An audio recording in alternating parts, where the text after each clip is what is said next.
All right. Let's talk development. How's it going, y'all? Aiden Anderson here with the Moscow Minutes. Got an interesting topic to cover for y'all here today. Last week, the Moscow-Pullman Daily News put out an article talking about some roadblocks that the developer of the property located at the corner of 6th Street and Jackson Street has encountered. I'll be quoting from the article here. Carly Lilly and George Scandalous, both Moscow business owners, were selected by the Urban Renewal Agency last summer to bring their idea of a mixed-use building to life. However, Lilly said that the cost to prepare that land for construction is, quote, rendering it a non-viable project. The most challenging issue is the soil underneath that 6th and Jackson Street corner. It is not stable enough to support the weight of a 4 to 5 story building that she and Scandalous envisioned. The article states this later on, and again, I'm quoting from the Moscow-Pullman Daily News.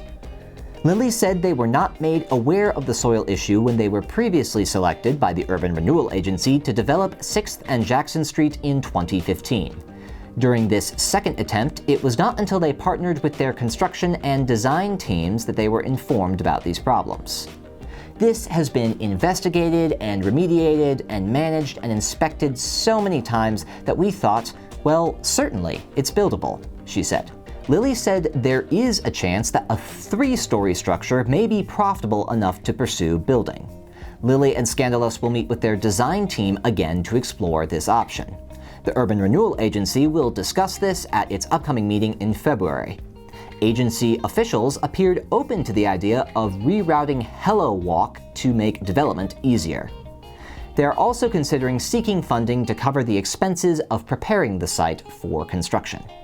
Okay, so developers are experiencing unexpected problems with the property and are looking for opportunities for government funding. Pretty run-of-the-mill, right? Not exactly. Let's back up a bit. The Urban Renewal Agency, or URA, is a quasi-government agency. It receives local property tax monies related to the Urban Renewal District, which in Moscow is essentially the downtown, and it uses those monies for various urban infrastructure projects. The property at 6th and Jackson is one such project that has been on their minds for a long time. One of the first studies regarding the property's poor soil condition was conducted back in 2013. That's how long they've been working on this. Minutes recorded back in August of 2015 show the URA's previous efforts to remediate the soil, and the minutes of a meeting on April 6, 2017 details the URA's closeout of the remediation process and the conveying of the property to the Sangria Group. Who is the Sangria Group, you ask? The very folks in charge of present development. Carly Lilly and George Scandalous.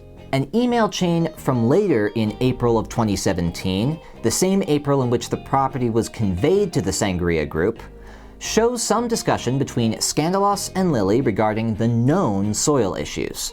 The Bill mentioned in this email is Bill Belknap, current Moscow City Supervisor and a member of the URA at the time these emails were written.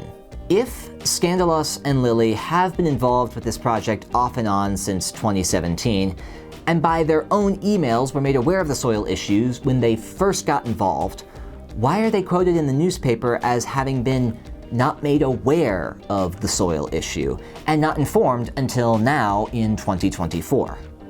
On top of that, they are asking for funding to help take care of this supposedly unexpected problem from the URA.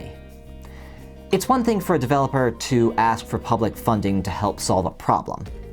It's another thing for a developer to include in their request for funding a reason that at best demonstrates unpreparedness — you should know what you're getting into before you get into it — and at worst demonstrates a blatant falsehood. Why say that you were unaware of problems when the record clearly shows otherwise? Another question that arises is financial in nature. If discussions taking place at City Hall and the county courthouse are in any way informative, then it seems to me that neither entity is particularly flexible when it comes to spending cash. The URA has already been pretty stringent when it comes to other developers who have attempted projects on the 6th and Jackson Street property. The Hello Walk mentioned in the Moscow-Pullman Daily article comes to mind as an example. So it would seem inconsistent with the URA's previous policy to then roll out the red carpet for Scandalous & Company when the entities that support the URA are even more financially constricted than usual. Would such a change in policy not in fact demonstrate preferential treatment by the URA? And what are the standards even by which such a treatment would be justified? These are just a couple questions I would ask of this project. Personally, I think it would be quite helpful if the developers or even the URA itself came forward and clarified what's going on, because the newspaper article leaves much up in the air. Regardless, the work on the property at 6th and Jackson Street has been going on for years, and so whatever happens with the property, with Scandalos, with Lily, and with the URA itself, the citizens of Moscow and of Leita County ought to be paying attention to it. I'm Aiden Anderson, and this is the Moscow Minutes. We'll see you next time.